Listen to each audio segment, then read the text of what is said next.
Good evening and very warm welcome to the show. मुल्क की सलामती इस वक्त शदीद खतरात से दो चार हो चुकी है। आज मुल्क के दो अहम तरीन इदारे पार्लियामेंट और अदलिया बराह रास्त आमने सामने आ चुके हैं। अदलिया के फैसले हवा में उड़ाए जा रहे हैं। फैसलों की मर्जी की तशरीह की जा रही है। फैसलों पर अमल दरामद करने से गुरेज के लिए अजीब व गरीब तावीलें दी जा रही हैं। आइन में 90 रोज के लिए इलेक्शन करवाने की शिक को मर्जी के अल्फाज का जामा पहना कर मोम की दाग की तरह तोड़ा मरोड़ा जा रहा है। आज वज़ीर आज़म शहबाज शरीफ कौमी असम्बली में आए और उन्होंने दो मोअज़्ज़ज़ जजेस के इख्तलाफी नोट को बेस बनाकर यानी बुनियाद बनाकर ईवान से चीफ जस्टिस के इख्तियारात में कमी के लिए कानून साजी का मुतालबा कर डाला। मुल्क की बड़ी सितम ज़रीफ़ी ये देखें कि वज़ीर आज़म उस ऐवान से मुल्क की सुप्रीम कोर्ट के खिलाफ कानून साजी का मुतालबा कर रहे हैं जो कि खुद नामुकम्मल है। एक नामुकम्मल ऐवान एक दूसरे इदारे के हवाले से किस तरह कानून साजी कर सकता है, ये खुद अपनी जगह एक बड़ा सवालिया निशान है। हुकूमत वक्त के इरादे अब हमें नजर आ रहा है कि काफ़ी खतरनाक हैं। साफ लग रहा है कि इलेक्शन कराने से गुरेज के लिए हुकूमत हर हद तक जाएगी। 1973 के आइन के 50 साल मुकम्मल होने पर यह भी नजर आ रहा है कि इस वक्त आइन पाकिस्तान शदीद खतरात से दो चार है। आइन के मुहाफिज अब इसी आइन के को नजर ये आ रहा है कि कागज का एक टुकड़ा करार देने पर तुल गए हैं। आज वज़ीर आज़म ने ऐवान में क्या कहा, जरा देखिए। 1973 के आइन को बने हुए 50 साल गुजर गए हैं। आज इसका संगीन मजाक उड़ाया जा रहा है। एक लाडला किसी अदालत के सामने पेश नहीं होता। रात के अंधेरे में उनको मुख्तलिफ अदालतों से एक्सटेंशन मिलती है। वो अदलिया का मजाक उड़ाता है। वो टांग पे टांग रखकर तकब्बर के साथ वो बात करता है और कानून और आइन को उसने रद्दी की टोकरी में डाल दिया है। आज ये न्याजी दहशत गर्दों को अपनी शील्ड बना रहा है। उसके घर में दहशतगर्द दंदनाते फिरते हैं। मैं आपसे गुजारिश कर रहा हूं कि इस हाउस को इन मामलात का फिल फॉर नोटिस लेना।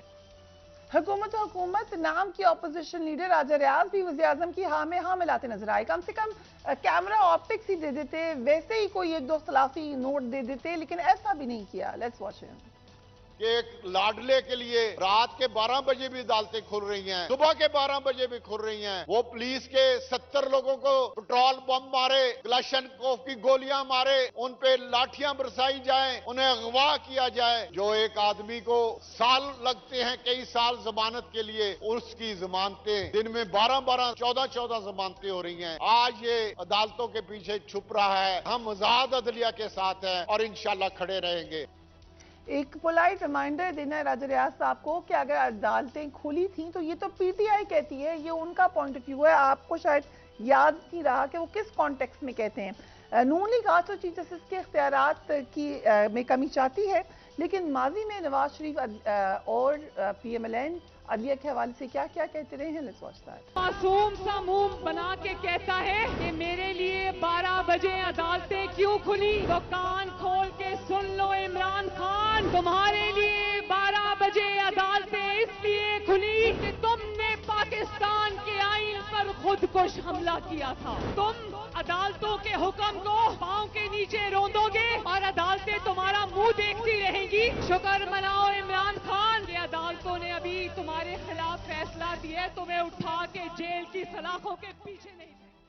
आज सुप्रीम कोर्ट में इलेक्शन अल्तवा केस की समाअत हुई। इस मौके पर सुप्रीम कोर्ट के मुअज़्ज़ज़ बेंच ने फंड्स ना होने और दहशतगर्दी की वजह से इलेक्शन ना करवाने के हुकूमती बहानों को मुस्तरद भी कर दिया।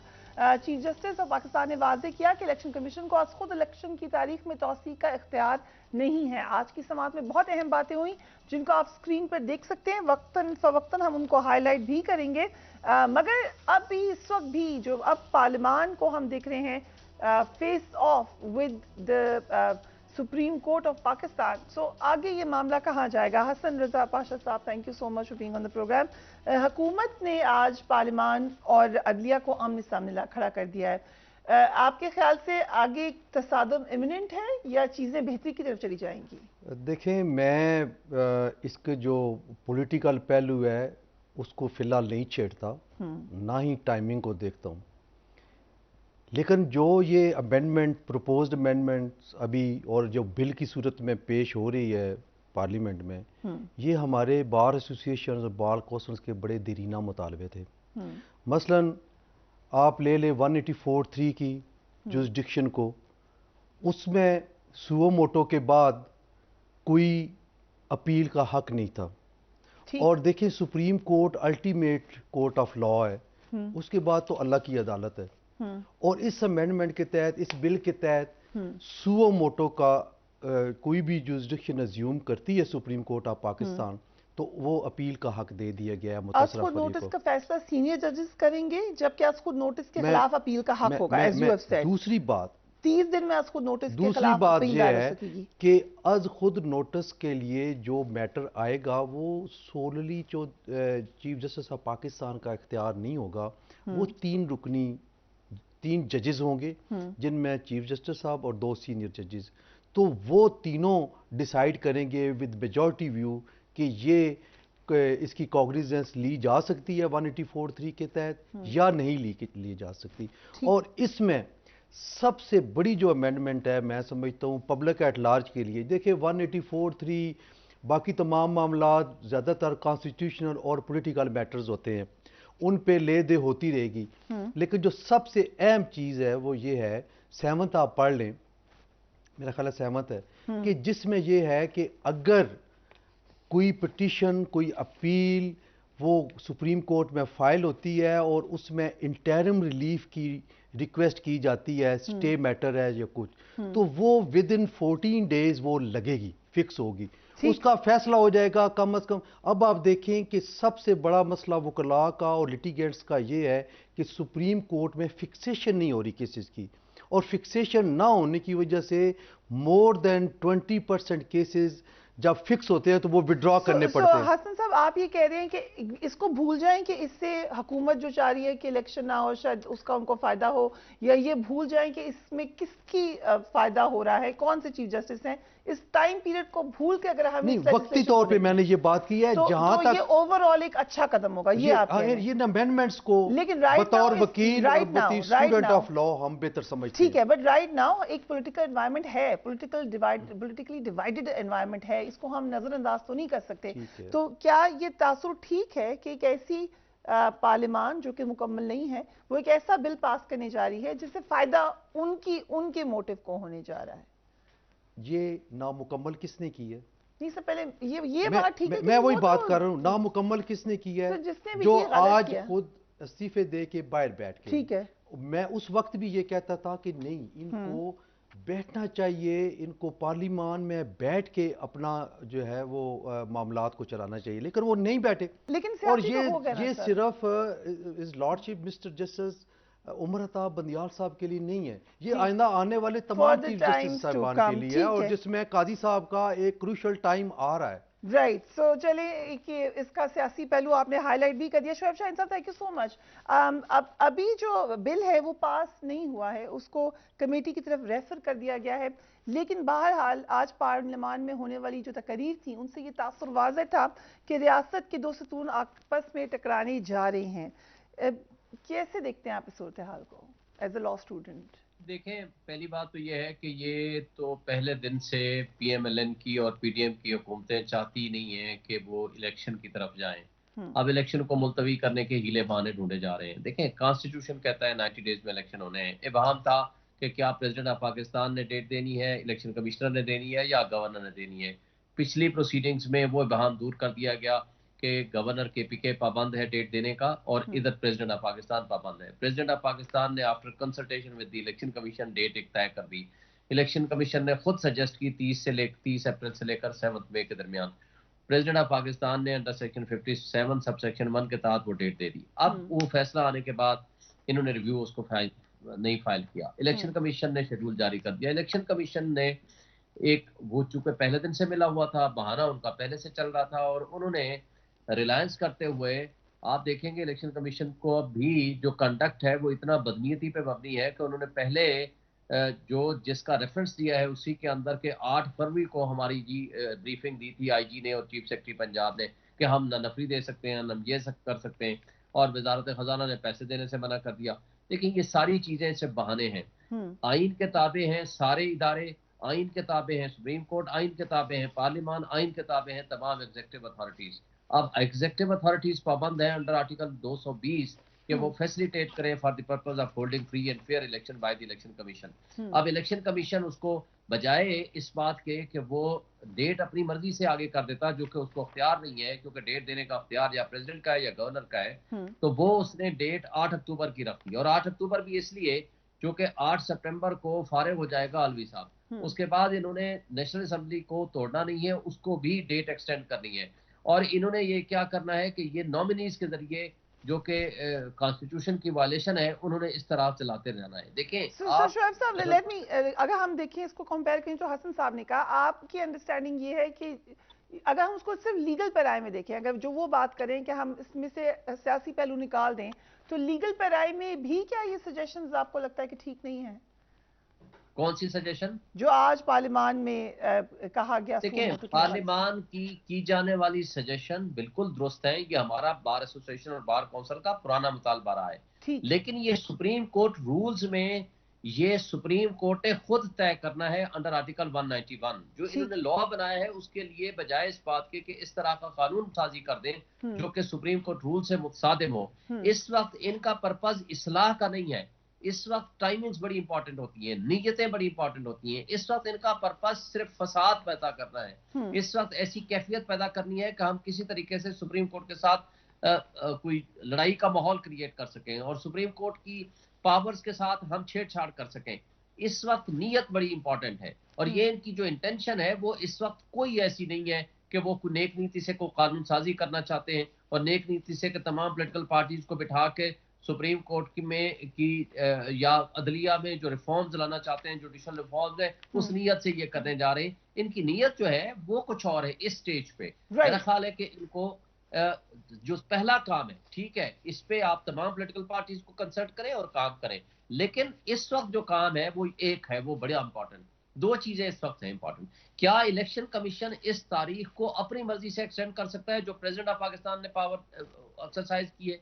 प्रेसिडेंट की पावर्स ये कौन होते हैं एक्सरसाइज करने वाले? और ये जी हमने प्रेसिडेंट को इन्फॉर्म कर दिया, ये नहीं कर सकते अंडर सेक्शन 57 में ना सेक्शन 58। शायद ऐसा नहीं हो सकता। जी जस्टिस ऑफ पाकिस्तान ने भी आज ये कहा है कि इलेक्शन कमीशन खुद इलेक्शन की तारीख बढ़ाने का मिजाज नहीं है। जी नहीं है, इसलिए कि उसको एक जो डेट अपॉइंट करके दी जाती है वो प्रेसिडेंट ऑफ पाकिस्तान ने दी है। तो प्रेसिडेंट की पावर्स, इलेक्शन कमीशन तो खुद कहता था कि मुझे पावर नहीं है। जो उससे पहले पूरा ये डिस्प्यूट रहा 1.5 महीना, जो पिछली प्रोसीडिंग से पहले, उसको गवर्नर पंजाब ने कहा तुम तारीख दो, गवर्नर केपीके ने कहा तुम तारीख दो, प्रेसिडेंट ऑफ पाकिस्तान ने उसको बुलाया कि ये तारीख मैं देने जा रहा हूँ, उसे नहीं माना। उसने कहा जी गवर्नर की अख्तियार है, ये मेरा नहीं है, या प्रेसिडेंट का अख्तियार है, जो भी है। लेकिन अब उसके अंदर जो 58 और 57 सबसेक्शन 2 के तहत जो पावर है उसको सिर्फ शेड्यूल देने की है, डेट देने की नहीं है। और दूसरी बात जो इसके अंदर बहुत अहम है वो ये है कि अगर उनको कोई फैसिलिटी नहीं दे रहा था इदारा, तो सुप्रीम कोर्ट ने खुद कह दिया था कि फिर आप हमारे पास एप्लीकेशन लेकर आ जाएं, हम आपको वो फैसिलिटीज दिलवाते हैं और देने को तैयार हैं। क्योंकि पिछले फैसले के पैराग्राफ 14 में लिख दिया था सुप्रीम कोर्ट ने कि तमाम एग्जीक्यूटिव इदारे, इंटरम सेटअप, इंटरम गवर्नमेंट, सारी की सारी उनको फैसिलिटेट करेंगे, खा वो वजारत खजाना है, खा फेडरल गवर्नमेंट है। ये पॉइंट बड़ा अहम है, क्योंकि इन इदारों से जब हमने अलग आइसोलेटेडली पूछा भी है तो हमें सबने कहा कि हम तो मदद देने के लिए तैयार हैं। सो ये कंफ्यूजन बड़ी अहम है। हसन साहब, जैसे कि अभी शोएब साहब ने भी इस हवाले से कहा, हम दुनिया से कंपेयर भी कर लेते हैं कि क्या क्या होता है। हमने देखा कि जूरी का रिवाज है, पब्लिक को इन्वॉल्व कर ले, आप ओपन कोर्ट हो, उसकी ऑनलाइन दिखाया जाए कि क्या क्या वहाँ पे बातचीत हो रही है। सो ये तो लंबा काम है कि आप बैठें सब, जैसे कि अभी शोएब साहब ने भी कहा कि सारे आ जाएं, उसके बाद बातचीत हो, फिर जो तब्दीली लेकर आनी आए, बट बेस्ड ऑन इख्तलाफी नोट, जो कि इन इटसेल्फ उसकी जो हैसियत है वो हम उससे बेहतर तरीके से चाहते हैं, उसको बेस बनाकर अगर एक ऐसी पार्लियामान अपने मुतालबे के तहत कोई लेजिस्लेशन लेकर आएगी तो क्या फिर कॉन्फ्लिक्ट नहीं बढ़ेगा? आप मुझे ये बताएं कि जिन जज साहबान ने इस वक्त फील्ड में 4 इख्तलाफी नोट हैं। नहीं सर, ये अभी डिबेटेबल है ना। मैं बात कर रहा हूँ ना, शोएब साहब नहीं मानेंगे ये बात। वो नहीं मानेंगे, लेकिन 4 इख्तलाफी नोट ये हकीकत है। दो इख्तलाफी नोट जस्टिस जाहिया अफरीदी साहब के और अतर मिनल्ला साहब के, और 2 इख्तलाफी नोट मंदोखेल साहब के और जस्टिस मंसूर अली शाह। बेसिकली हम ये बहस कर रहे हैं मैं कि जो अर्ज चीफ कर रहा हूं, जस्टिस ये बहस ना करे कि इलेक्शन कमीशन क्या कर सकता है। हम कह रहे हैं चीफ जस्टिस ही नहीं ये बहस कर सकते। मेरी अर्ज सुन लेना, मैं जो अर्ज कर रहा हूँ शायद मैं मेरी बात पूरी मुकम्मल होने दें। ठीक है। वो जो इख्तलाफी नोट देने वाले हैं वो भी इलेक्शन के मुखालफ नहीं है। ये परसेप्शन बहुत गलत है कि जिन जज साहबान ने इख्तलाफी नोट लिखा है शायद वो इलेक्शन नहीं कराना चाहते, लेकिन उनके एक्शन के रिजल्ट में no election no no no no वो ये कहते हैं कि जो तरीकाकार अपनाया गया है सुप्रीम कोर्ट में हियरिंग का सुओ मोटो लेके वो गलत है। और आप ये देखें कि इन दोनों जज साहबान ने जो अभी डिटेल ऑर्डर आया है इसमें उन्होंने ये होल्ड किया है और डायरेक्शन दी है हाई कोर्ट को कि आप विद इन 3 डेज इसका फैसला करें। यानी इन्होंने इस मौके की सीरियसनेस की नज़ाकत को बांधते हुए हाई कोर्ट को डायरेक्शन दे दी कि 3 दिन के अंदर फैसला करें। वो भी नहीं चाहते कि इलेक्शन डिले हो, लेकिन अब इसको इतना पोलिटिसाइज कर दिया गया है कि इसको सर, क्या आपके ख्याल से 90 दिन में इलेक्शन होने चाहिए? बिल्कुल होने चाहिए और अगर ना हो तो मुझे ये बताएं कि कौन सा स्टूडेंट ऑफ लॉ है, कौन सा जज है हाई कोर्ट का या सुप्रीम कोर्ट का जो आइन से डिवर्ट करके बात करे कि नहीं होने चाहिए। सुप्रीम कोर्ट का काम नहीं है कि वो इस बात का इरादा करे कि आइन के ऊपर अमल हो। एक तरीका मैं तो नहीं कर सकती। एक तरीका कार है। देखें मामला पेंडिंग था हाई कोर्ट में, हाई कोर्ट के सिंगल बेंच ने फैसला कर दिया और वो अलाउ कर दी कि इलेक्शन करें, प्लान डेट को इस तरह करें। फिर उसको चैलेंज कर दिया गया आईसीए में जी, वहां पे कंटेम्प्ट भी पेंडिंग थी। राइट। आपने उसका फैसले का इंतजार किए बगैर सुओ मोटो लेके, और सुओ मोटो किस तरह लिया गया कि एक सर्विस मैटर था उसमें 2 फाजल जज साहबान ने कहा जी कि लग रहा है कि इलेक्शन नहीं हो रहे तो लिहाजा इसको सुओ मोटो लिया जाए। इस तरीका कार को डिफर किया है इन जजेस ने, मुअज़्ज़ज़ जज साहबान ने जिन्होंने इख्तिलाफी नोट लिखा। इन्होंने इलेक्शन कराने या ना कराने पे बात नहीं की, ये बड़ी इंटरेस्टिंग बात है। ठीक है, इलेक्शन के हवाले से चीफ जस्टिस ने भी आज ये वाजे किया है कि इलेक्शन कमीशन खुद से तारीख नहीं दे सकता। ठीक कहा उन्होंने जी, बिल्कुल तारीख तो नहीं दे सकता। वैसे आप देखें इस कॉन्टेक्स्ट में इस इलेक्शन की डेट इलेक्शन कमीशन ने दी प्रेसिडेंट को, प्रेसिडेंट ने नोटिफाई कर दिया कि 30 अप्रैल जो है ना वो इलेक्शन होगा। सो इलेक्शन कमीशन खुद ही उन्होंने डायरेक्ट चेंज कर दी। नहीं, अब 58 का सहारा लेके 58 ऑफ द इलेक्शन एक्ट 2017 उसका सहारा लेके और 7 आर्टिकल 254 का सहारा लेके ये इलेक्शन वो कर रहे हैं। अब इस पे शाहीन साहब तो बहुत बड़े वकील हैं और ये कमेंट कर रहे हैं, लेकिन शायद मुझे इस वक्त कमेंट नहीं करना चाहिए क्योंकि मामला सब जुडिस है। अगर आज हम ये कहते हैं कि ये गलत करने जा रहे हैं ये भी गलत है, ये कहते हैं जी वो सही करने जा रहे हैं ये भी गलत है। लेकिन बात ये है कि आइन मुकद्दम है, आइन का तकद्दुस बरकरार रहना चाहिए। और जहां तक सुप्रीम कौन है, पार्लियामान या सुप्रीम कोर्ट? देखिए पार्लियामान मां है और तमाम कवानीन इंक्लूडिंग द कॉन्स्टिट्यूशन वो पार्लियामान ने बनाना होता है, ये एक है। और इसमें मैं समझता हूं कि ये गलती इमरान खान साहब की है कि उन्होंने पार्लियामान से फरार इख्तियार किया। उनको नहीं जाना चाहिए था, इतनी जबरदस्त पोजीशन होनी थी उनकी अगर वो पार्लियामान में रहते। ये इस तरह काम ना कर सकते आपका, but thank you so much sir for giving us your legal opinion. Interesting debate यकीनन इस वक्त हो रही है। होगा क्या आइंदा दिनों में जो भी लीगली होगा उसका इम्प्लीकेशन पॉलिटिकल होना ही होना है। We will take a break and we will be right back.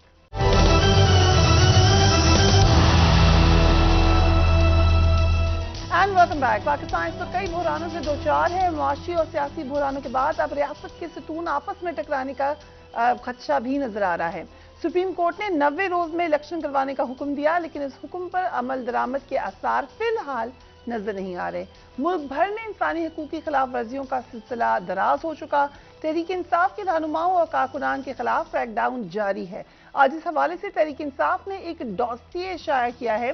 Tehreek Insaf के रहनुमा फवाद चौधरी के मुताबिक दुनिया भर के अहम इदारों और सफारत खानों को ये डॉसिये भेज दिया गया है। Let's watch it. Imran Khan साहब के ऊपर ये पूरे देखिए, ये भी एक किताब है। खान साहब के ऊपर सिर्फ केसेस के टाइटल जो है वही एक किताब है। इसके साथ हमने 21 मार्च तक जो अंडर अरेस्ट था उसकी हमने लिस्ट जो है वो दे दी है, और अब जो है वो ये 1100 आदमी मजीद अरेस्ट है, उनकी लिस्ट हम जो है वो अभी दे रहे हैं। ये जो सारा काम हो रहा है इसका 90% जो है वो पंजाब में और इस्लामाबाद। हम एक पूरी मूवमेंट चला रहे हैं, हम रीच आउट कर रहे हैं इंटरनेशनल इदारों को, डिप्लोमेटिक कोर को ये सारी रिपोर्ट जो है वो हमने भिजवा दी है। तो मुल्क की सियासत इस वक्त दगरगूं क्यों है? इसमें से निकलने का तरीक़ाकार क्या है? इस वक्त पाकिस्तान की डेमोक्रेसी को क्या खतरात हैं? हम बात करेंगे मुस्लिम लीग काफ के सूबाई सदर और chief organizer former governor Punjab Chaudhry Mohammad Sarwar से। Thank you so much Sarwar साहब for being on the program. So last time जब हमने बात की तो उस वक्त हम ये भी क्वेश्चन किया कि आप किधर जाएंगे। आपके पास आप जा सकते थे, पीपल्स पार्टी में भी जा सकते थे, PMLN में भी जा सकते थे, यूसुफ रज़ा गिलानी साहब से आपकी बात भी हुई। सो एक बड़ी पार्टी को छोड़ के वाई यू डिसाइडेड PMLQ? देखें, जब मैं 2013 में पाकिस्तान आया था, क्योंकि मैंने 40 साल एक्टिवली बरतानिया की पॉलिटिक्स में हिस्सा लिया है। yes. और मुझे ये भी एजाज़ हासिल है कि मैं बरतानिया का पहला मुसलमान मेंबर ऑफ पार्लियामेंट बना। और मेरे and I will add again कि मैंने इसको बार बार लिखा है इसके बारे में। When I was the reporter in UK we always mention the first Muslim MP in UK. और उसके बाद फिर आप देख लें कि माशाल्लाह हमारे जो हैं अब दर्जनों मुसलमान मेंबर ऑफ पार्लियामेंट हैं, हाउस ऑफ लॉर्ड्स के मेंबर हैं। सादिक खान जी, ये 2000 मैं 1997 में मेंबर ऑफ पार्लियामेंट बना था। ठीक। और सादिक खान बना था 2005 में। Okay, right. तो 5 साल उसने मेरे साथ वहाँ पर पार्लियामेंट में काम किया। अब वो देख लें कि वो भी मेयर लंदन है। अब स्कॉटलैंड में देख लें कि जहाँ से मैं पहला मिनॉरिटी पाकिस्तानी और मुसलमान मेंबर ऑफ पार्लियामेंट बना था, अब वहाँ पर स्कॉटिश नेशनल्स पार्टी की तरफ से एक पाकिस्तानी जो है वो फर्स्ट मिनिस्टर बना है। yes. और ये इत्तफाक की बात है कि वहाँ पर लीडर ऑफ द हाउस भी पाकिस्तानी है और लीडर ऑफ द अपोजिशन भी पाकिस्तानी है। yes. सो ये हमने वहाँ पर प्रोग्रेस की है। वो प्रोग्रेस क्या है कि पार्टियों में वहाँ पर जमहूरियत है, और उस जमहूरियत में आम लोग जो हैं, मिडिल क्लासेस से लोग अपनी एबिलिटी पे, अपने टैलेंट पे, अपनी मेहनत से वो मेंबर प्रोविंशियल असेंबली भी बन सकते हैं, नेशनल असेंबली बन सकते हैं, मुल्क के प्राइम मिनिस्टर भी बन सकते हैं।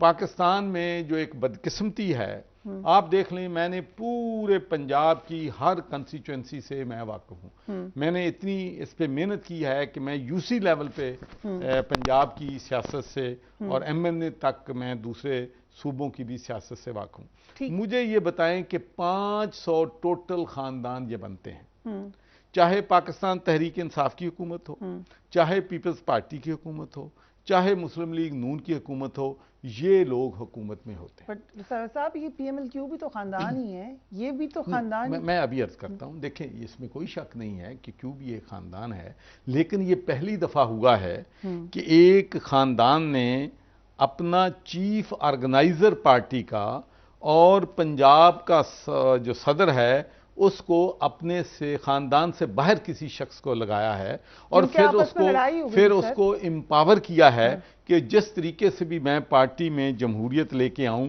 यूनियन काउंसिल से ऊपर के लेवल पे पार्टी को ऑर्गेनाइज करूं, उसलिए मेरे फ्री हैंड है। और आपने ये सवाल बड़ा अहम किया है कि बड़ी पार्टी छोड़ के छोटी पार्टी में आने की वजह जो है, देखें मैंने 6-8 महीने, आपको मालूम है कि सैलाब के विक्टिम्स के लिए दिन रात मैंने काम किया और अपने भाइयों की मुश्किल वक्त में उनका साथ दिया। इस दौरान मैंने जितने भी, चाहे हमारे मीडिया के लोग थे, ओवरसीज पाकिस्तानी थे, तो उनकी दो ही राय थी, और मेरी फैमिली की राय ये थी कि या आप अपनी पार्टी बना लें या क्विट पॉलिटिक्स। ठीक। तीसरी उन्होंने मुझे कोई ऑप्शन नहीं दी। तो जब परवेज इलाही साहब पार्टी को छोड़कर PTI में शामिल हुए हैं, तो जितने मेरे दोस्त थे उन्होंने कहा कि अगर चौधरी शहजाद साहब आपको ऑफर करते हैं और आपको फुल अथॉरिटी देते हैं तो फिर नई पार्टी बनाने और इसमें कोई फर्क नहीं है। इसकी ये पुरानी पार्टी भी है, हर चीज़ एस्टेब्लिश भी है, और इस तरीके से मैं जिस तरीके से यहाँ पर निचले लेवल से जमहूरियत को आगे लेके आना चाहता हूँ कि एक पार्टी को सही मायनों में मैं जमहूरी पार्टी बनाना चाहता हूँ। और सबसे बड़ी बात यह है कि आप यूरोप में देख लें, एक जो छोटी से छोटी पार्टी है उसकी भी एक शैडो कैबिनेट होती है। ठीक है। पाकिस्तान में 75 सालों में किसी अपोजिशन पार्टी ने आज तक कोई शैडो कैबिनेट नहीं दी है, शैडो स्पोक्स पर्सन नहीं दिया। और इंशाल्लाह पाकिस्तान के लोग देखेंगे कि मैं इनको एक पूरा प्रोग्राम दूंगा कि एनर्जी का मसला किस तरीके से हल हो सकता है और मेरा एनर्जी का स्पोक्स पर्सन होगा। मुआशी निज़ाम कैसे ठीक हो सकता है, वो एक स्पोक्स पर्सन होगा। एजुकेशन का स्पोक्स पर्सन होगा, हेल्थ का स्पोक्स, और सही मायने में हम लोगों को बताएंगे कि किस तरीके से इस मुल्क के जो मसाइल हैं, जो चैलेंजेस हैं, हम इस मुल्क को उन चैलेंजेस से कैसे निकाल। ये तो बड़ा आपका नोबल आइडिया है कि आप कहते हैं उसका स्ट्रक्चर मैं बनाना चाहता हूँ on like British democratic values. आपको उसका एक्सपीरियंस भी है, फर्स्ट हैंड देखा भी है, लेकिन आपको पाकिस्तान की भी सियासत का अच्छी तरीके से एक्सपीरियंस हो चुका है। या तो किसी पार्टी के अंदर हमने जमहूरियत देखी ही नहीं है, जमात इस्लामी को हम थोड़ा सा साइड पे कर देते हैं, लेकिन और बरादरीइज्म पर मबनी रही है पंजाब की सियासत। आप अच्छी तरीके से कॉन्स्टिट्यूंसी से वाकिफ हैं। क्वेश्चन चौधरी बरादरान का अराई यानी आपकी बरादरी के साथ पुराना एक राइवलरी रही है। मियां अजहर को भी अभी आपने मेंशन किया, मियां अराई होने की वजह से पार्टी से साइड लाइन पे किया गया था। सो अब एक अराई और एक जट का हम क्या देखेंगे? देखिए, मैं पहली बात तो यह है कि मैं तो इसको अराई और जट नहीं, मैं तो इनको तमाम बरादरी का, ख्वातीन खासकर माइनॉरिटीज़ कम्युनिटी का, मैं तो एक कम्बिनेशन, एक गुलदस्ता बनाना चाहता हूं जिसमें हमारी कम्युनिटी के तमाम स्टेक होल्डर जो हैं उसमें मेरे साथ शामिल हों। और जो मेरा मिशन है, मेरा मिशन बहुत, मैं समझता हूं कि ये पाकिस्तान की तारीख में पहली दफ़ा होगा कि आप देखेंगी कि हमारी जो हल्का सूबाई हल्का बेसिस पे यूनियन काउंसिल पे अपना प्रेसिडेंट और सेक्रेटरी जो है वो मेंबर्स चुनेंगे, उसमें फिर वो अपने ऑफिस बेरर जिस तरीके से भी करेंगे। और ये पाकिस्तान की तारीख में पहली दफ़ा। देखिए, मुझे एक बात मैं जानना चाहता हूँ, पाकिस्तान तहरीक इंसाफ ने आज तक इलेक्शन नहीं करवाए।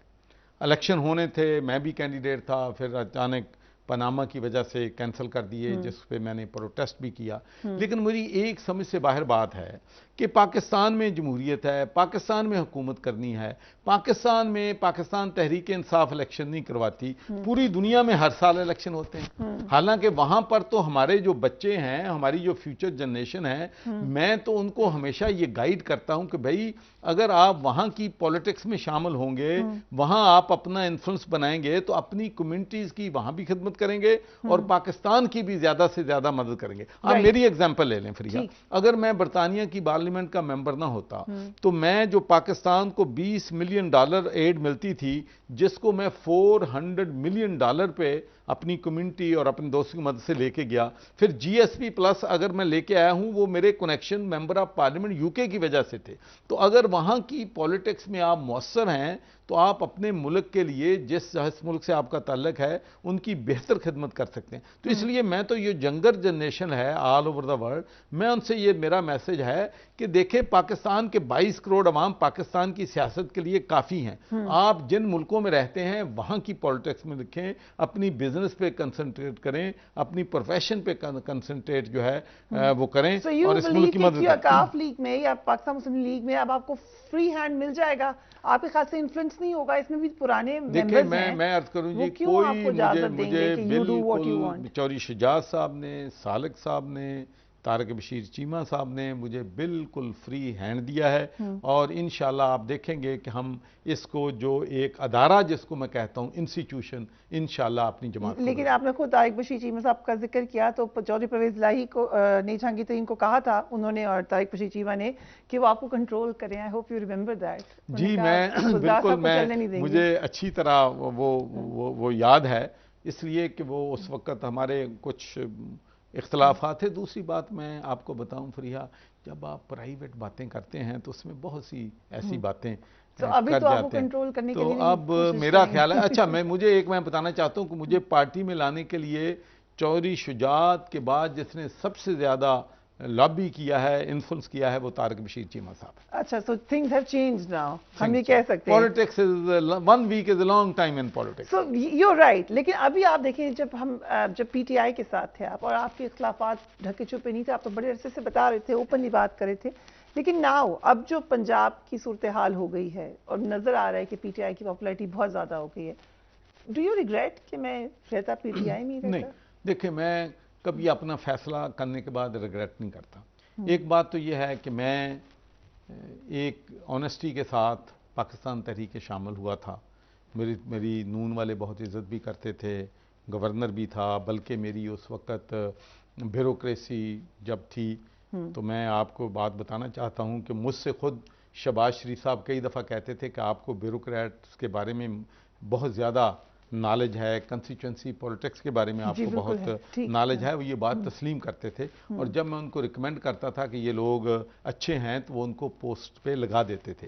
और अगर मैं उनसे कहता था कि फ़लाँ शख्स जो है रिश्वत ले रहा है, तो उसको रिमूव भी कर देते थे। लेकिन 3.5 साल में तो मेरा जो डिस्ट्रिक्ट का डीसी और डीपीओ है, वो भी कभी मुझसे कंसल्ट भी जो है वो नहीं हुआ during my time as a governor Punjab. Right, so you talking about your second term. Second, right, तो ये वाले इख्तिलाफात भी साथ साथ रहे थे। काफली के पास प्लान क्या है? हमारा प्लान बड़ा सिंपल है कि हम इस मुल्क में जमहूरियत चाहते हैं। हम इस मुल्क में जो कायदे आज़म ने ख़वातीन को बारे में जो कहा था, उस पर आज तक अमल नहीं हुआ। आज तक हम मिनॉरिटीज़ को उनके हकूक़ जो है वो नहीं दे सकें। आज तक हमने लेबर को अपने जो बेचारे जो हैं उनको तहफ़्फ़ुज़ नहीं दे सके। 2.5 करोड़ बच्चों को हम स्कूलों में नहीं लेके जा सके। और ये जो रीपेमेंट ऑफ डेट है, ये बहुत बड़ा इशू पाकिस्तान के लिए बना हुआ है। लेकिन as a businessman I know, अगर आप 20 टॉप बिजनेसमैन पाकिस्तान के इकट्ठे कर लें जो क्रेडिबल हैं और उनसे कहें कि हम आपको टास्क देते हैं, तो मैं आपको गारंटी देता हूं कि वो 20 बिजनेसमैन अपनी सारी एनर्जी जो है बगैर किसी लालच के पाकिस्तान के लिए लगाने के तैयार हैं। उनको आप लीडिंग रोल दे दें तो ये जो कर्जा है, ये तो हमारी रियल स्टेट जो है उससे हम रिकवर कर सकते हैं। देखें, 30 लाख का एकड़ होता है जब ये डेवलपर खरीदते हैं, फिर उससे 5 करोड़ कमाते हैं, 10 करोड़ भी कमाते हैं, अगर कमर्शियल हो जाए तो 20 करोड़ भी कमाते हैं। तो इतनी बड़ी कीमतें हैं रियल स्टेट में, लेकिन वो पैसा किसकी जेब में जा रहा है? वो लोगों की जेब में जा रहा है, वो करप्ट लोगों की जेब में जा रहा है। You will be anti corruption? जी, मैं तो समझता हूं कि इस मुल्क के लिए करप्शन जो है वो कैंसर बन गई है। बदकिस्मती से हम जितना मर्जी कह रहे हैं कि हम करप्शन के खिलाफ हैं, हमारे दौर में करप्शन जो है पहले से ज्यादा बड़ी। हाँ, मैं बात मानता हूं, मैं आपको मानता हूं कि ऊंचे लेवल पे करप्शन जो थी वो उसमें कमी आई। कमी आई किसके जमाने में? मतलब पीटीए के जमाने में भी। अच्छा, लेकिन जो अगर आप कहें कि जो एमएनए को दिए गए बजट, एमपीए को टारगेट दिए गए, जो डेवलपमेंट के पैसा लगा, वो नून के ज़माने में 10-15% कमीशन चलता था और हमारे ज़माने में ये 50% तक पहुंच गया। मुझे बताएं कि 2500 बजट है पंजाब का पिछले 5 सालों का, कहाँ गया पैसा? और मैंने कोई करप्शन नहीं की। मैं कौन कब कहता हूँ नहीं की, ये की। मैं तो कहता हूँ कि करप्शन हुई है और लोगों ने पैसा पीटीआई के दौर में कमाया है। और उसमें जो हमने खासकर जो फंड्स दिए हैं एमएनए एमपीएस को, डेवलपमेंट फंड, उसमें कोई नहीं छोड़ता। हाँ, चाहे मैं ये नहीं कहता कि 100% लोग हैं, ईमानदार भी हमारे एमएनए एमपीए होंगे, मिनिस्टर्स भी होंगे जिन्होंने कमीशन नहीं लिया होगा, लेकिन पैसा जिस तरीके से ट्रांसपेरेंसी के साथ लगना चाहिए था वो नहीं लगा। सर, एक और बड़ा अहम सवाल, क्योंकि आपकी तो स्ट्रगल आपने खुद बताया बरतानिया में किस तरह हो ही नहीं सकता कि आप मेहनत के बगैर ऊपर जा सकें, लेकिन पीएमएलक्यू के साथ तो बड़ा स्ट्रॉन्ग एस्टैब्लिशमेंट का फुटप्रिंट है। आप एक ऐसी पार्टी में आप एक सीनियर पोजीशन पे हैं, आप डिटैच कैसे करेंगे? मुझे पहले ये बताएं कि किसके साथ फुटप्रिंट नहीं है। मुझे एक मिसाल दे दें। एक पार्टी जो बरसरे इक़्तिदार आई है पिछले 30 सालों में, 40 सालों में, मुझे बता दें कि जो उनके कंधों पे सवार होके नहीं आई। तो मेरा सिर्फ उनसे कहना यह है कि जेदे कंधियां दे चढ़ के आइए, फिर उन्होंने अखा ना दिखाइए। आप नहीं तो दिखाएंगे। यहाँ कंधा चढ़ के आइए, नहीं मैं कंधे पे चढ़ के आना ही नहीं हैगा, मैं अपनी मर्जी का मालिक हूँ, अपनी मर्जी करता हूँ, उनको भी पता है कि मेरे डिसीजंस अपने होते हैं। That's what I was saying कि आपके लिए but you're saying इसलिए कि मैं कहता reality हूँ of कि अब Pakistan है। हम देखें, मुझे ये बताएं कि आप ये किंग्स पार्टी आप इसको कह लें या इसको जो मर्जी कह लें, लेकिन मुझे ये बताएं कि अगर ये किंग्स पार्टी होती तो 10-15 लोग जो हैं क्रेडिबल, या उनको क्रेडिबल तो मैं लफ्ज पता नहीं कोई जज्बात में कह गया हूँ, इलेक्टेबल, क्रेडिबल और इलेक्टेबल का कोई आपस में रिश्ता नहीं है। ठीक है, आई एग्री। आप चौधरी साहब देख लें, आपकी पार्टी में लोगों ने आना है अभी। लेकिन हम तो जो हमारे साथ आएगा, लेकिन एक बात मैं कहता हूं कि जो एहतसाब जिस तरीके से बरतानिया में अगर किसी के खिलाफ कोई करप्शन के चार्जेस होते हैं तो सबसे पहले पार्टी उसके खिलाफ एक्शन लेती है जी, उसके बाद फिर अदारे लेते हैं जी। तो मैं इंशाल्लाह वो सिस्टम यहां पर लाऊंगा। अगर मेरे किसी भी साथी के बारे में कोई करप्शन के चार्जेस होंगे तो सबसे पहले मेरी पार्टी, मैं उसके खिलाफ एक्शन लूंगा। ये तो बड़ी आपने अहम बात बताई है, इट्स अ ह्यूज स्टेटमेंट। बाकी ये अभी मैं ये समझता हूं कि शायद, लेकिन मैं आपको बताऊं कि मैं तो पाकिस्तान के लोगों को दावत दे रहा हूं कि फैसला उन्होंने करना है। मैं तो सिर्फ उनसे ये कहता हूं कि आपने 1000 खानदानों से सियासत निकाल के अगर 22 करोड़ अवाम में लेके जानी है और अगर जमहूरी फैसले करने हैं तो फिर मेरा साथ दें, और इंशाअल्लाह मैं पाकिस्तान को इस चैलेंजेस से निकालने की विजन भी रखता हूं, कमिटमेंट भी रखता हूं, विल पावर भी है, determination. So election is the main key है। जब जो अच्छी बातें, this are all very good noble ideas, लेकिन असल तो गेम इलेक्शन ही होगी। सो इलेक्शन में क्योंकि आप हुकूमती इत्तेहाद का हिस्सा हैं, पंजाब के इलेक्शन में कोई सीट एडजस्टमेंट के बारे में बात अभी इस बारे में कहना कुछ भी कबल हो सकती है, वक्त है, क्योंकि अभी देखें वही अर्ज है कि चूंकि मैंने जमहूरी आदमी हूँ, जमहूरी फैसले करने हैं तो कुछ भी पॉसिबल है, लेकिन मैं अभी नहीं कमेंट कर सकता कि हमारा। पीएमएलएन की चीफ ऑर्गेनाइजर से बातचीत करेंगे आप, मीटिंग रखेंगे इस हवाले? मीटिंग तो मैं आज भी चीफ ऑर्गेनाइजर पीएमएल नून से भी बात करने के लिए तैयार हूं, मैं शाह महमूद कुरैशी से भी बात करने के लिए तैयार हूं, बल्कि मैं तो आपके प्लेटफॉर्म से ये ऑफर करना चाहता हूं तमाम पॉलिटिकल पार्टीज को कि खुदा के लिए इस ब्लेम गेम से बाहर रहो। एक दूसरे का दुश्मनियां और नफरतें सियासत में नहीं होती। सियासत नाम ही है टॉलरेंस का, कंप्रोमाइज का, एक दूसरे से रिकंसिलेशन का, एक दूसरे को साथ लेके चलने का। जब आप कौम को दो हिस्सों में डिवाइड कर देंगे तो जो भी हुकूमत में आएगी दूसरा आके उसको चलने नहीं देगा। तो इसलिए मैं समझता हूं कि हमें राउंड द टेबल बैठना चाहिए। इस वक्त मुल्क जो है डूब रहा है। पाकिस्तान के अवाम, आप अंदाजा तो कर लें कि कितनी मुश्किल है कि 1-1 किलोमीटर का क्यू लगा हुआ है एक थैला आटा लेने के लिए। जी, ये किसी भी कौम के लिए बायसे शर्मिंदगी की बात है कि हम किस स्टेज में पहुंच गए हैं। और हैव और हैव नॉट का इतना फर्क हो गया है कि हैव नॉट वाले बेचारे फाका कशी कर रहे हैं। दो खवातीन फिर मैगी से आप अपना इंग्लैंड का ही कोई तजुर्बा बता दें। मैं आपको तजुर्बा क्या, हमने साबित करके दिखाया है। मुझे ये बताएं कि हमने नहीं, मैंने कहा, मैं आपको अभी की बात बताता हूं, पाकिस्तान की बात बताता हूं। मुझे ये बताएं कि पाकिस्तान डेवलपमेंट नेटवर्क जो है, जिसका मैं पैटर्न इन चीफ हूं, जिसमें जो 16 जमातें हमारी इकट्ठी काम कर रही थी, जिसमें हमने 15-16 रुपए की चार्टी की है, 25 कंटेनर डेली लाहौर से साउथ पंजाब बलोचिस्तान जाते थे। लेकिन हम जब तकसीम करते थे तो एक जगह रश नहीं हुआ, एक जगह लड़ाई नहीं हुई, एक जगह झगड़ा नहीं हुआ। उसकी वजह यह थी कि हम वहां पर जाते थे, हमारे वॉलंटियर वहां उनको टोकन देते थे, वहां उनकी पूरी इंक्वायरी करते थे। और अगर एक ट्रक में 1000 राशन पैक जा रहा है तो 1000 बंदे वहां पर आते थे, कभी 1010 भी नहीं आते थे। तो ये ऑर्गेनाइजेशन जो है, मैंने फरिया 2005 में काम किया। मैं ग्राउंड वर्कर हूं, मैं कोई सिल्वर स्पून लेके पैदा नहीं हुआ। मेरे वालिद के 12 एकड़ जमीन थी, मैं टाटों पे बैठ के पढ़ा हूं, मैं पैदल जाता था स्कूल 2 मील। मैंने वहां पर अपने जो है बॉक्स जो है 20-20 किलो के 40 किलो के बॉक्स उठा के मैंने एग्स और चीज़ और जिस चीज़ें अपने हाथों से डिलीवर करता था। मैंने अपनी बिजनेस बनाई, मैंने चार्टी का अपनी फिलैंथ्रोपिस्ट के तौर पे काम किया। तो मैं तो ग्रास रूट से आया हूं। हम जो हैं, हम लोग तो समझते हैं कि ग्रास रूट पे इशू क्या है, लेकिन इनको पता ही नहीं कि इशू क्या है, इनको हल कैसे करना है। लेकिन एक बात मैं जरूर कहूंगा फ्रिया, ये जो हुआ है पाकिस्तान के साथ खलवाड़, इसमें सब नफे में है। आपको एक बता दूं, इसमें घाटे में सिर्फ पाकिस्तान के अवाम है, मुझे बताएं कि पीपल्स पार्टी नफ़े में नहीं है, मरकज़ में भी हुकूमत है, सिंध में भी उनकी हुकूमत है। क्या नून लीग नफ़े में नहीं है कि नून लीग का प्राइम मिनिस्टर भी है, फिर उसके बाद जो है केयर टेकर गवर्नमेंट भी है, और फिर इमरान खान नफ़े में नहीं है? कोई टिकट हमारा लेने के लिए तैयार नहीं था और हर इलेक्शन हम हार रहे थे। अब जो है लोगों का क्यू लगा हुआ है टिकट लेने वालों का। तो पाकिस्तान के अवाम घाटे में है। काफ लीग काफ लीग तो नफे में है। काफ लीग का तो ये है, काफ लीग तो घाटे में है। काफ लीग के तो 10 MPA PTI में चले गए हैं जी। काफ लीग कहाँ नफे में है? चलिए विल टेक अ ब्रेक। इससे अच्छा, दूसरा मैं ये करेक्ट करना चाहता हूँ कि ये काफ लीग नहीं है, ये पाकिस्तान मुस्लिम लीग है। Okay, Pakistan Muslim League. Will take a break and we will be right back.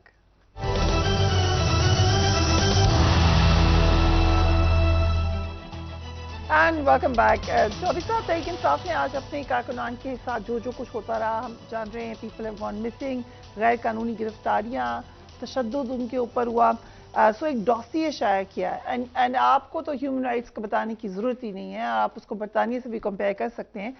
ये क्या महजब माशरों में ऐसे होता है जो हमने पिछले देखें जी, मैं तो बिल्कुल ह्यूमन राइट्स की वायलेशन कोई भी करे, जहाँ भी होती है, मैंने अपनी ज़िंदगी में हमेशा उसके ख़िलाफ़ स्टैंड लिया है। पूरी दुनिया जानती है कि फ़लस्तीन में जब कोई जा नहीं सकता था वहाँ, तो मैं 10 दफ़ा वहाँ पर गया और फ़लस्तीनियन के लिए आवाज़ मैंने उठाई। और पूरी दुनिया जानती है कि कश्मीर के लिए मैंने हमेशा आवाज़ जो है उठाई। पाकिस्तान में भी जब मार्शल लॉ आया तो मैंने उसके ख़िलाफ़ आवाज़ उठाई। जब ह्यूमन राइट्स की वायलेशन कोई भी पार्टी करे, कोई भी करे, मैं उसको कभी भी जो है सपोर्ट नहीं करूंगा। तो क्या हुआ है ये पिछले 10 महीने में?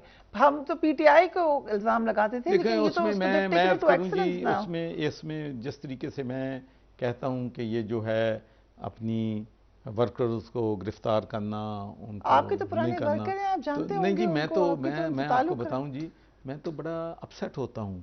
मेरी कोई मुखालफ भी हो तो अगर उसको देखें, मैं जब पीटीआई में था तो जब राना सनाउल्लाह पे जो है केस डाला गया था, तो मैंने जाहिर है अपनी पार्टी के खिलाफ आप पब्लिक तो नहीं जा सकते, लेकिन हर किसी को मालूम है पार्टी के अंदर, इवन मैंने शहरयार अफरीदी को कहा कि भाई ये नहीं होना चाहिए। किसके कहने पे बना था? तो ये मुझे नहीं पता किसके कहने पे बना था, लेकिन मैं कहता हूं कि विक्टिमाइजेशन जो है, पॉलिटिकल विक्टिमाइजेशन, इसको हमें कंडोन, लेकिन उसके साथ साथ मैं ये भी जरूर कहूंगा कि हमें जो हमारे सियासी वर्कर्स हैं, हमें उनको भी एजुकेट करना है कि वो पेट्रोल जो हैं, वो भी आपने देखा है कि पेट्रोल बम जो हैं वो पुलिस पे फेंके गए, उन पे जो है कंकरियां लगाई गई, उन पे पत्थर मारे गए, ये सरकारी अमलाक को नुकसान पहुंचा। ये कभी पाकिस्तान तहरीक इंसाफ में नहीं हुआ था। तहरीक इंसाफ में ये पहली दफ़ा हुआ है। और मैं समझता हूँ कि जिस तरीके से हुकूमत को धचका लगा है, इससे नुकसान पहुंच रहा है, ऐसा नहीं हुआ, तो उनको दीवार से लगा दिया गया। इस दफ़ा पहली दफ़ा ये भी मैं समझता हूँ कि ये जो है पीटीआई के वर्कर्स को भी जो है एजुकेट करना चाहिए कि कानून को हाथ में नहीं लेना। But you think कि उनको कॉर्नर कर दिया गया? देखिए, मैं ये समझता हूँ कि ताली दोनों तरफ से बजती है। This is sad state of affair in Pakistan. मैं समझता हूँ कि खान साहब को वोट ऑफ नो कॉन्फिडेंस आ गया, जो भी हुआ उसके बाद मेरा नहीं ख्याल था कि अगर मैं उनका एडवाइज़र होता तो मैं उनको कभी इस्टेब्लिशमेंट से कन्फ्रंटेशन न करने देता। मैं कभी उनको एडवाइज़ नहीं करता कि आपके लोगों को मीर जाफ़र कहें, आप मीर सादिक कहें, आप गद्दार कहें। मैं कभी नहीं कहता कि आप यूरोपियन यूनियन की सफ़ीर को बुरा भला कहें, आप अमेरिका को बुरा भला कहें। भाई, नई दुनिया में आप आइसोलेशन में नहीं चल सकते। आप देखना, अब जब ह्यूमन राइट्स की जो हैं अगर वायलेशन हो रही हैं, तो अब फिर हम अमेरिका को एक तरफ गालियां देते हैं, फिर अमेरिका को कहते हैं कि हमारे मुल्क में जो है ह्यूमन राइट्स की वायलेशन हो रही है। उनके पार्लियामेंटेरियंस, उनके कांग्रेस तो आवाज उठा रहे हैं। वही मैं अर्ज कर रहा हूँ कि हमें जो है इंटरनेशनल जो पॉलिटिक्स है, रिलेशंस हैं, ये बहुत डेलिकेट होते हैं। देखिए, जब मैं बरतानिया में था तो मुझे परवाह नहीं थी। मैंने जो अफगानिस्तान की जंग हुई उसके खिलाफ मैंने वोट दिया। जब टोनी ब्लेयर का जो 1 मिलियन मार्च था, उसमें मैं I was one of the main speaker. मैंने बुश को उसमें बड़ा सख्त क्रिटिसाइज किया। मैंने Tony, it's all on the record, कर सकते हैं आप ऐसे 20-25। लेकिन अब मैं अमेरिका को एज ए पाकिस्तानी गाली नहीं दे सकता, इसलिए कि वो आज भी हम देख लें कि पिछले 3 महीनों की जो एक्सपोर्ट है वो सबसे ज्यादा एक्सपोर्ट हमारी यूनाइटेड स्टेट्स अमेरिका को हुई है। साहब यू मेड मी थिंक, क्यों नहीं दे सकते? अगर आप वहां पे फ्रीडम ऑफ ओपिनियन है मांग के क्यों नहीं हो सकता? इसलिए कि वो वहां से मांग के तो नहीं खाते, उनका वो बैंकरप्ट तो नहीं होने वाले, उनकी डिपेंडेंसी तो नहीं है वहां पर उन पे अपनी जो है एज ए तो जो है बैक बेंचर एमपी मैं जो मर्जी कह सकता हूं, मुझे कोई पूछने वाला नहीं है। लेकिन वहां पर भी मैं आपको बता दूं, अगर बरतानिया जैसा मुल्क, चाइना जो है, उसने अभी तक ओपन कन्फ्रंटेशन अमेरिका के साथ नहीं की है, इसलिए वो तरक्की कर गया है। अगर वो कन्फ्रंटेशन आज से 10 साल पहले कर लेता तो उनकी गर्दन मरोड़ देते वो आज से 10-15 साल पहले। तो मैं समझता हूं कि हमें भी डिप्लोमेटिक रवैये अपनाने होंगे। हम सारी दुनिया से लड़ाई तो नहीं कर सकते, हम उन्हीं से मांग के खाते हैं, उनको आंखें दिखाते हैं। ठीक, एस्टैब्लिशमेंट की लड़ाई के हवाले से आपने कहा कि आप खान साहब को कहते कि ना करें, लेकिन अब तो वो होगी लड़ाई। क्या तो अब भी मैं समझता हूं, अब भी मैं समझता हूं कि कश्तियां कभी भी नहीं जलती, हमेशा रिकंसिलिएशन की डोर्स हमेशा ओपन रहती हैं। अब भी मैं तो समझता हूं कि मैं तो, मेरी पार्टी और ख़ासकर चौधरी शहजाद साहब, आपको पता है कि हमेशा वो जोड़ने की सियासत लोगों को करते हैं। तो हम भी और मैं भी और चौधरी शहजाद भी आज भी हम अपोजिशन को भी और सबको ऑफर करने के लिए तैयार हैं कि आए हम मिलकर बैठें और इस मुल्क में फैसले करें कि हमने इलेक्शन कराना है, इम्पार्शियल इलेक्शन करने हैं, उसमें जो है जो भी इश्यूज हैं उनको किस तरीके से हल करना है और इस मुल्क को आगे लेना के जाना है, मुल्क के अवाम के इंटरेस्ट जो हैं उनको पहले रखना है। तो ये चीज़ें क्यों नहीं तय हो सकती हैं। हमें हट दर्मी जो है किसी तरह से भी नहीं होनी चाहिए। चौधरी साहब, एक आपके पर्सनल ओपिनियन में जानना चाहती हूँ, क्योंकि आपने नवाज शरीफ साहब को भी आप क्लोज देखा और इमरान खान साहब को भी, क्या फ़र्क है दोनों पर्सनैलिटीज़ में? देखें, इमरान खान में फ़र्क और उनमें ये है कि खान साहब बिल्कुल कन्फ्रंटेशन की सियासत करते हैं और कन्फ्रंटेशन की सियासत जो है उसमें अपोजिशन में तो फ़ायदा होता है। अब खान साहब कन्फ्रंटेशन की सियासत कर रहे हैं तो पॉलिटिकली डेफिनेटली उनको इससे फ़ायदा हो रहा है। लेकिन जब इक़्तिदार में थे तो उस वक़्त कन्फ्रंटेशन की सियासत जो है उसकी वजह से ना तो वो गुड गवर्नेंस दे सके, ना डिलीवर कर सके, तो उस वक़्त उन्हें कन्फ्रंटेशन की सियासत नहीं करनी चाहिए। लेकिन आप अपोजिशन लीडर जो है उसको कहें कि मैं उसके साथ हाथ नहीं मिलाना, मैं उसके साथ बैठने के लिए तैयार नहीं हूं, वो चोर हैं, वो डाकू हैं, तो भाई सच्ची बात यह है कि कौन सी पॉलिटिकल पार्टी क्लेम कर सकती है कि उसमें सारे सेंट बैठे। राइट, इलेक्शन कब होंगे आपके ख्याल में? भाई मैं नजूमी तो नहीं हूं, लेकिन इलेक्शन होने चाहिए। और लेकिन मेरी सिर्फ एक ही सोच है, मैं समझता हूं कि इलेक्शन 30 अप्रैल को हो जाएं, इलेक्शन 30 मई को हो जाएं, लेकिन जो भी लोग फैसला करने वाले हैं उन्हें फैसला करना चाहिए कि इलेक्शन एक दिन हो। वरना अगर इलेक्शन पंजाब में 1 तारीख को हुए, खैबर पख्तूनख्वा में किसी और तारीख को हुए, फिर सिंध वाले भी मैं आपको बताऊं जब इलेक्शन की डेट आएगी उससे पहले करवा लेंगे, ताकि जब मरकज़ में इलेक्शन हो तो सिंध में वो उनकी हुकूमत हो और फिर अपनी मनमानी और मर्जी। तो इससे नहीं, देखें आप जिस डेमोक्रेसी की बात करती हैं, सियासी अदम इस्तेहकाम है पहले ही। तो अगर आप एक ऐसा काम करने जा रहे हैं जिससे कभी भी मुल्क में स्टेबिलिटी नहीं आएगी, इलेक्शन मुल्क में, मेरा ये पॉइंट ऑफ व्यू है, मैं कहता हूं 30 अप्रैल को करवा लो, 30 मई को करवा लो, कोई कुर्बानी दे दें, पीडीएम वाले भी दे दें, क्या फर्क पड़ता है, 8 अक्टूबर से 2 महीने पहले करा दें। लेकिन मैं समझता हूं कि इलेक्शन, ये मेरा पॉइंट ऑफ व्यू है और इस पे मैं genuinely, passionately, above politics believe करता हूं। Thank you, Chaudhry sir, for giving us time. Do give me your feedback. Take care of yourself. Allah Hafiz.